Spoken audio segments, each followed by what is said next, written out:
Ready to start learning how to work the load board? Let's go! Once you know when and where your driver will be unloaded and ready to go, it's time to get on the load board and start picking up loads. The first thing every dispatcher does in the morning when they open the load board is posting their trucks. By posting the trucks, the dispatcher allows the brokers to find them in the list of available trucks and call with their load offers. It only takes a few seconds to post a truck, and that's exactly what we're going to do now. Alright, here we go. So I've logged into my load board account where we will be posting our truck. For most of the demonstrations I'll be using DAT load board. It's the largest load board in the United States. There are many other platforms, many other load boards you can use. In one of the future modules we'll have a class where I will provide a list of load boards and I will explain how to use them, how to log into them. Some of them are free, some of them you have to pay a subscription, but for the sake of this demonstration we'll use DAT because that's the load board most dispatchers use on a daily basis. So here's the main page. We have a menu on the left, we have some news here in the middle, and on the right we have a national loads count.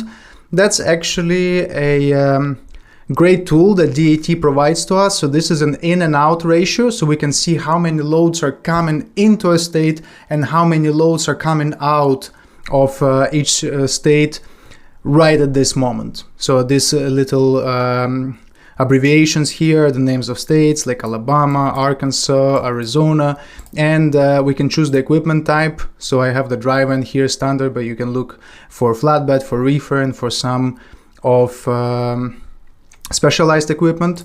So for example, if we look, let's take let's say Arizona. So Arizona has 362 loads coming in, but more than 1,000 loads coming out, which means that there is high demand for trucking. There are many loads that still need to be moved and they haven't been moved, and actually there are not so many trucks coming into Arizona. Almost three times more loads need to come out than the number of trucks coming in.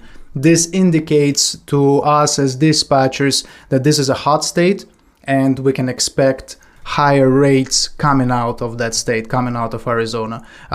Similar thing in California. Look, 1,200 loads coming in, so there are many coming in, but actually there are more than 3,000 coming out. So again, almost 3 times more loads coming out. This indicates that California is a hot state. So the demand for transportation in California with this equipment, with drive-in, is very high, which means that carriers that have trucks in California right now can expect higher rates to come out of that state.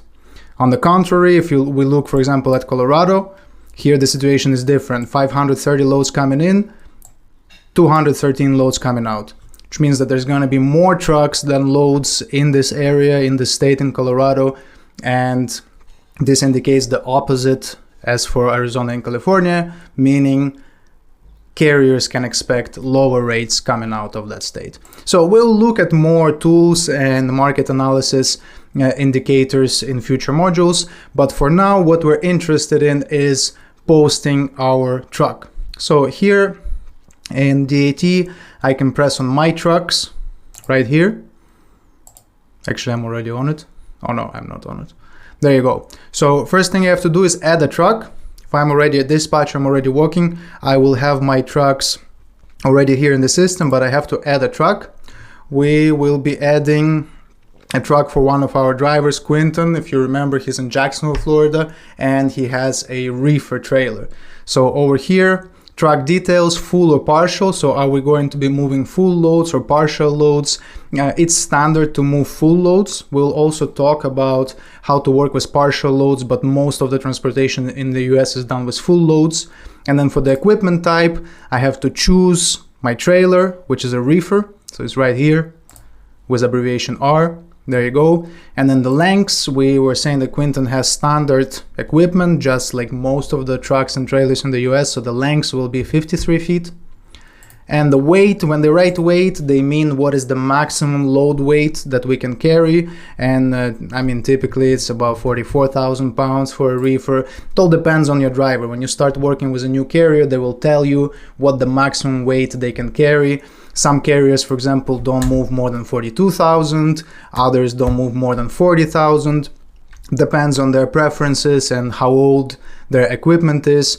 But for this scenario, I'll just put maximum, which is going to be about 44,000 pounds. Some can even carry 45,000 pounds. And then post detail. So location, origin, where is my truck located now? I want the brokers to know where my truck is so they can offer me loads that are specific to the location of my truck. So for the origin, we said Quinton is based in Jacksonville, Florida. So that's what I'm going to put in, Jacksonville. It should come out now. There you go. So Jacksonville, FL, Jacksonville, Florida, because as you can see, there are many Jacksonvilles in the US and they're all in different states, North Carolina, Georgia, Missouri. Our truck is in Jacksonville, Florida.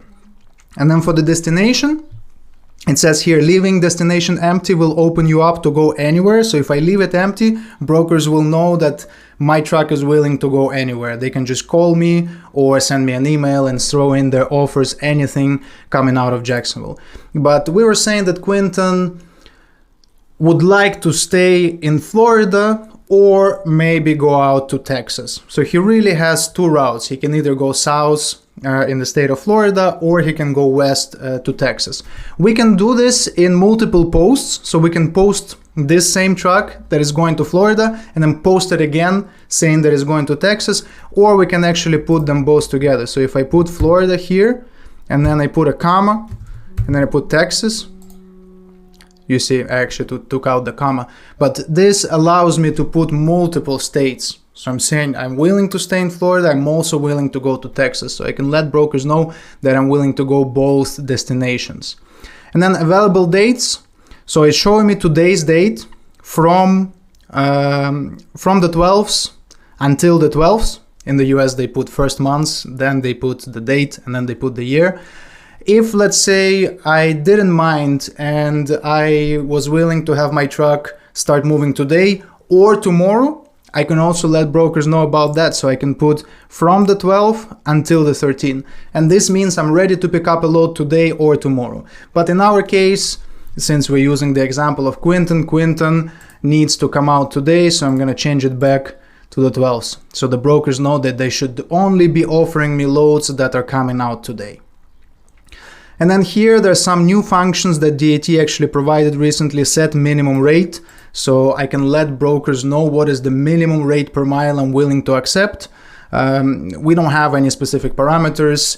In real situation, you as a dispatcher would speak to the carrier, and if he has a firm rate in mind, let's say he tells you, I'm not moving anywhere for less than, I don't know, $2.50 per mile. In that case, you can let brokers know about it. Otherwise, you can just leave it blank. This is an optional tool for you to use. Now for the comments, we can put some comments for the brokers if needed. Let's say if my truck is ready to move after midday, I can say empty at midday, for example, like that. Or I can leave any other comment. Let's say my truck is only unloading in the evening, so I can write here like evening pickup only. So it's up to you. You have 140 characters to play with. I'm gonna leave it blank for now. Next one is reference ID. So if you are working in a large trucking company that has hundreds of trucks or maybe even thousands of trucks, and each of the truck has a reference ID for you to find, then you will be using this function. But if you are an independent dispatcher, a freelancer, or you have a small dispatching company, a small team, you will usually be working with small trucking companies, small fleets, typically under 10 trucks. So we don't really use reference IDs in my company, but if we were to dispatch some larger carrier, they might give us IDs for the trucks and then we'll use them. And then post options is the last thing. You can see here in my profile, I already have a phone number. That's, I guess, our office phone number. And I have an email, so I can choose either one. So if I want to receive calls from brokers, I will input my phone number. If I want to receive emails, I will choose the email. In this case, I'm going to choose the phone number. There you go. Let's check it again. Full truckload, reefer equipment type, 53 feet in length, maximum weight of the load 44,000 pounds, coming out of Jacksonville, Florida, willing to go to Florida or Texas, needs to come out today on the 12th and we leave the rate per mile blank, we leave the comments blank and the reference ID blank, and we're posting this truck with our phone number. There you go. Click post. Your truck has been successfully posted, and now I can see here that this truck has a posted status. So now brokers, when they have loads and when they're looking for trucks, if they have a load in Jacksonville and they start looking for trucks, they will see my truck over here. They will be able to view, oh no, sorry, that's view loads.